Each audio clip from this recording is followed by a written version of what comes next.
Сәлем баршаңызға, менің каналыма қош келдіңіздер.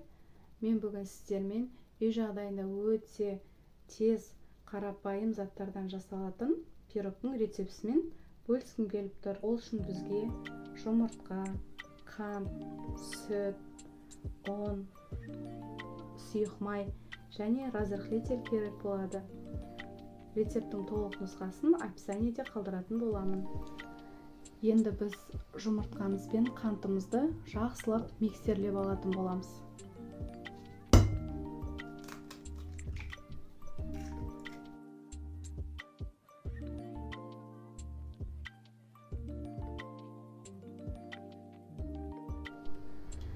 Міне мен керекті ингредиенттердің барлығын жақсылап араластырып алдым. Енді мен бұл массамызды духовкамыз қызғанша 5-10 минутқа қойып қоямын. Сол кезде біздің массамыз тұрып демалып, пирогымыз да өте әдемі болып пісіп шығады.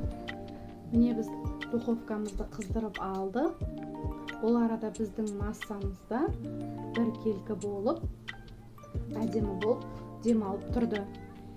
Енді мен массаны осы сковородкаға құйып пісіріп алатын боламын. Маған осы сковородкада пісірген өте қолайлы, және пирогтарым осы сковородкада менде әдемі болып шығады. Сіздерде өзіңізге қандай ыдысыңыз бар, сізге қандай ыдыс қолайлы, соған салып пісіріп аласыздар. Енді массамызды